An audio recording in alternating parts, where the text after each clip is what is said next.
slowly to this place. They were initially going out to this one. But this very wall was close to the sea. So seawater was coming in during high tide. That is why they closed this. When they closed this, the male captives came, went this way, joined the women. To the door of the return, they sat on canoes, 400, 500 meters into the bigger ships. The bigger ships couldn't come closer. Unlike Elmina. Elmina had something like natural harbor behind the castle. The ships were able to come closer. But Beach is rocky, water is shallow. So they were taking canoes into the ships. So they employed some locals as canoemen. So they were taking canoes into the ships. And the bigger ships, the slave ships, were also called floating coffins. Floating coffins. From the story. Why floating coffins? Because in the ships, the captives were packed like sardines, like cargo. Head in, head out, head in, head out, head in, head out. In between decks. Very difficult for them to return. Like somebody lying in a coffin for about 6 to 8 weeks. And some of these ships, the floating coffins, had very ironic names. Names like Jesus, Liberty, Brother, Glory of Africa, Amnista, Santa Maria.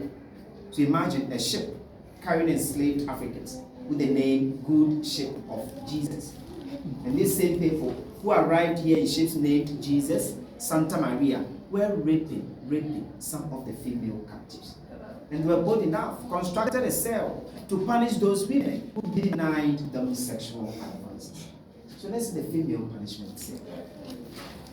With their wives. And as men, they couldn't stay longer without it.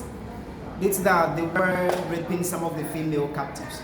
They were abusing some of these innocent female captives sexually. And those women who denied them sexual advances, those women wanted to protect their little dignities left.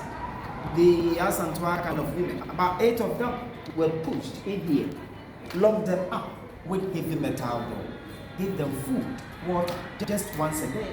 Remember in the dungeons, indicated they were normally fed twice, but in the cell here once, through this one. Feces, urine, vomit, blood, as women, when they had their menses, all into a hole. After 10 days, those who survived the cell were allowed to go back into the dungeons, just to punish them here. So next time, they will say yes. Also to serve as a deterrent to the other women. You can see the cell, see the hole for feces.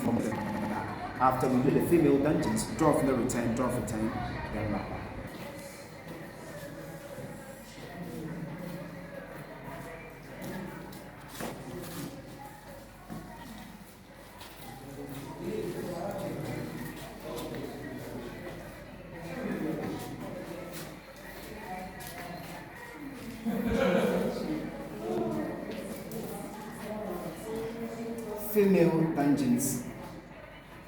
Female dungeons. We saw the men had 5 chambers. 5 chambers for the men, 2 for the women. Because they needed more men than women to work on plantations. But they needed the women again for production and reproduction. Because children of enslaved Africans automatically became enslaved. So see, a plantation owner in, for instance, Haiti, with several male, female enslaved Africans. If one man, one woman meets and produce a baby, the only thing the parents would do, especially the mother, is to breastfeed, feed the baby, take care of the baby. And when the baby is of age, child, like 12 years, 13, 14 years, the master could decide to send the child off. And the biological parents cannot send them. If the parents are indicated, the new master who bought the child could take him or her to a place like Barbados. And the possibility of the parent not seeing the child again, child not seeing the parent again, almost 100%. So one could give birth to about 3, 4, 5, 6 children. He or she will grow up and will not see any of the children again. So the women had this chamber, the opposite one.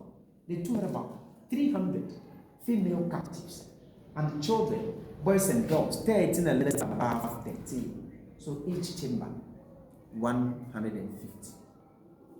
They also defecated here, urinated here, vomited, spat here. They ate, they slept here. And one sad thing was, as women, When they had their menses, it flowed on them, flowed, till it ended and dried on them. Because there was nothing like sanitary pad for them. They're not even allowed to sometimes take their bath. You can imagine. The floor not excavated. So this is phases children from its menstrual blood and all that. And upon all these treatments they made them go through, they were not shameful. Still coming in, picking some of them, abusing them. That is why they created these windows. This was the holes they originally created for them to serve as sources of light and ventilation. Later they created this one. But the windows, they came down. And because of the stink, they were not coming in. Rather stood outside and looked. You come, you come, you come. Those selected, they allowed them to wash down, give them food, something to wear.